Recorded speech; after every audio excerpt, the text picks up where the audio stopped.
अस्सलाम वालेकुम, welcome to science sports. आपको एक ब्रेकिंग न्यूज़ से आगाह करते चलें कि पाकिस्तान सुपर लीग के फाइनल मैच से पहले पेशावर ज़ल्मी की टीम को बड़ा झटका लग गया।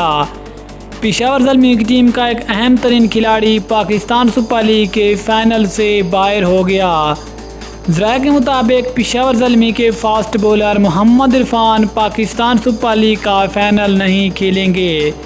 ज़राए का कहना है कि मोहम्मद इरफान, जो कि पिछले मैच में बॉलिंग के दौरान इंजरी हो गए थे और वो इस्लामाबाद के ख़िलाफ़ अपने 4 ओवर मुकम्मल करने के बाद बहुत ज़्यादा इंजरी का शिकार हो, जिसके बाद उसको फील्ड से भी हटा कर रेस्ट दिया गया।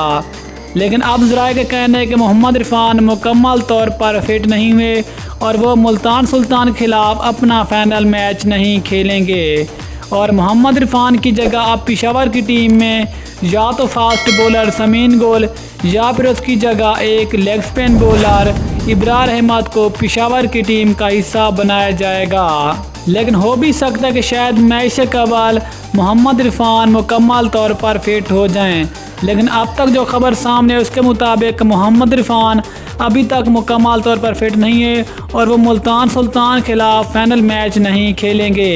याद रहे कि पाकिस्तान सुपर लीग का फाइनल 24 जून को मुल्तान सुल्तान और पेशावर ज़ल्मी के दरमियान खेला जाएगा और ये मैच 24 जून को पाकिस्तानी टाइम के मुताबिक रात 9 बजे शुरू होगा।